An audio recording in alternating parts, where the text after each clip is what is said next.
দুঃখের খবর, ফাজিলপুরের নদী বন্ধ হয়ে যাবে। গত এক বছরের যে ইজারা ছিল সেই সময় শেষ পর্যায়ে, এবার নতুন করে ইজারা হয় নাই, ডাক হয় নাই। যারা ফাজিলপুরের বালু নিতে চাচ্ছিলেন এখন কিন্তু আর নেওয়ার সুযোগ নেই। যারা বলগেট পাঠিয়ে দিয়েছেন বা যাদের বলগেট অলরেডি পথে আছে, আসার পথে আছে, তারাই শুধু এখন নেওয়ার সুযোগ আছে।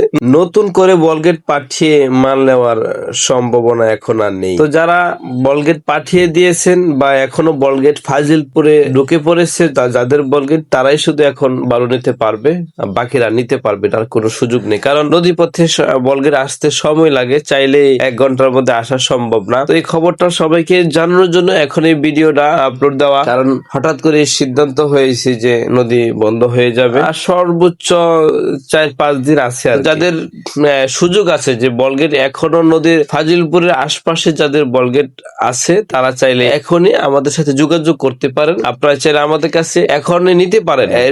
এখনই সুযোগ, সুবর্ণ সুযোগ। এই সুযোগ আর হবে না। ভবিষ্যতে কখন আবার এই নদী খোলা হবে আল্লাহ ছাড়া, এটা কেউ জানে না। তো যাদের লাইনে বডি আছে, বলগেট আছে, তারা খুব দ্রুত যোগাযোগ করতে পারেন স্ক্রিনে দেওয়া নাম্বারে। ফাজিলপুরের লাল সিলেকশন বালি নেওয়ার জন্য আমরা সরাসরি ফাজিলপুর নদী থেকে বালু কালেকশন করে দিয়ে থাকি পাইকারি দামে 2.5। আমাদের বালির FM 2.5 বালু কোয়ালিটি, ফ্রেশ কোয়ালিটি, লাল কালার, যার যেই কোয়ালিটি প্রয়োজন যোগাযোগ করতে পারেন। দেরি করা যাবে না, সুযোগ এখনই, কারণ নদী বন্ধ হয়ে যাবে। কারণ এটা চাইলেই তাৎক্ষণিক কোনো ব্যবস্থা করা যাবে না। তো আরেকটি কথা আপনাদেরকে জানিয়ে রাখি, আপনারা অনেকে জেনে ফেলেছেন, গোয়াইনঘাট জাফলং এর একটা নদী আছে, হাজিপুরের নদী। ফাজিলপুরের নামের কাছাকাছি শব্দটা, ওই নামটা হচ্ছে হাজিপুর। হাজিপুরের নদীর বালুটা অনেক ভালো, ফাজিলপুরের বালুর মতো একদম ফ্রেশ এবং মোটা, কোনো ময়লা থাকবে না। তো আমরা খুব দ্রুতই ওইখানে চলে যাব। ওইখানে পানি, এখন তো পানি কম, যার জন্য ওইখানে ওই নদীতে এখনো চলার সম্ভাবনা নাই। পানি বেশি হলেই ওই নদী চলবে। তো ওই নদী সরকারি ভাবে ইজারা হয়েছে, আমরা ওখানে চলে যাব। তো যারা